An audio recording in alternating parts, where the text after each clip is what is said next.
Have you ever heard of Thomas the Tank Engine? If you have been around little kids between the ages of 2 and around 7 or so, I'm sure you have.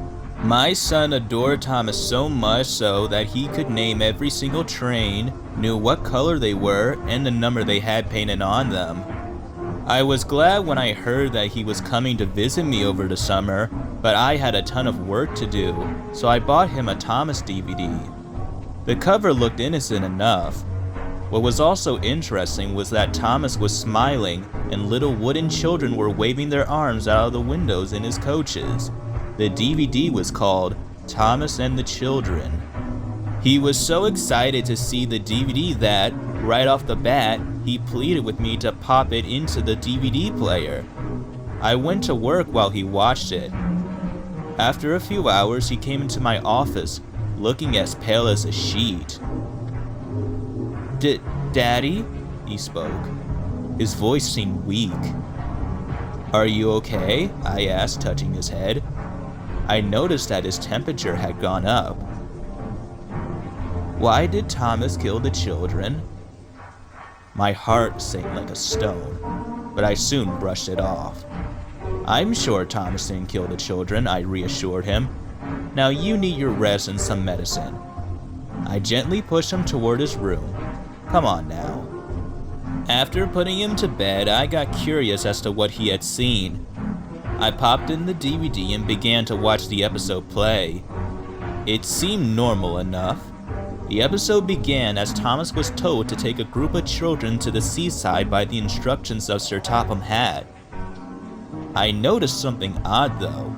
There was no narrator in this episode. The rest of the episode then showed Thomas picking up the little wooden children and showed every single one of them climb on board. Then there was a scene with him zooming down the rails like he always did, and the kids were cheering. But then there was trouble, as they say in the show. Then there was trouble. Birdie the bus was stuck on the railway tracks. This is when the episode got strange. Birdie stared at Thomas in fear, but the little blue engine just smiled and sped up. What was even disheartening is that he started laughing. The kids were crying now, and little tears can be seen coming down from their wooden faces.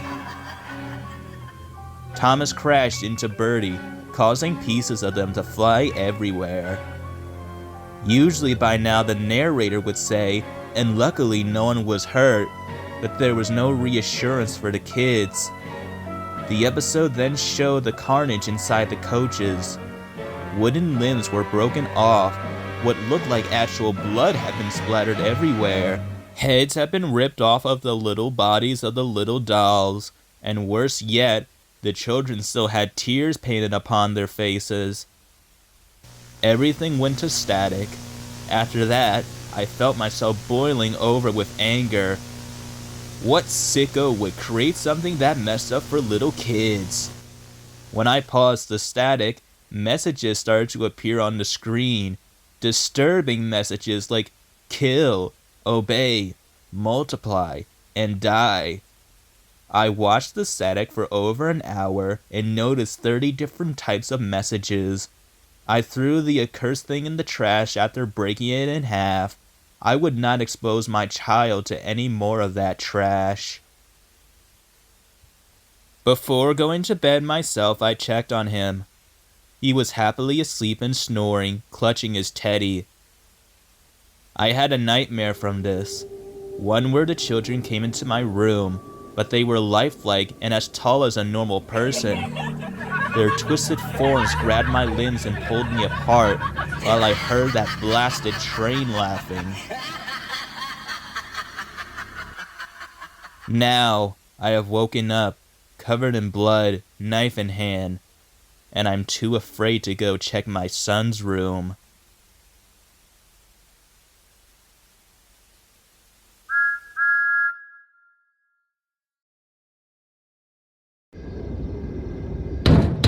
Knock, knock. Who's there? Your rent. Your rent what? Your rent's up! God damn it.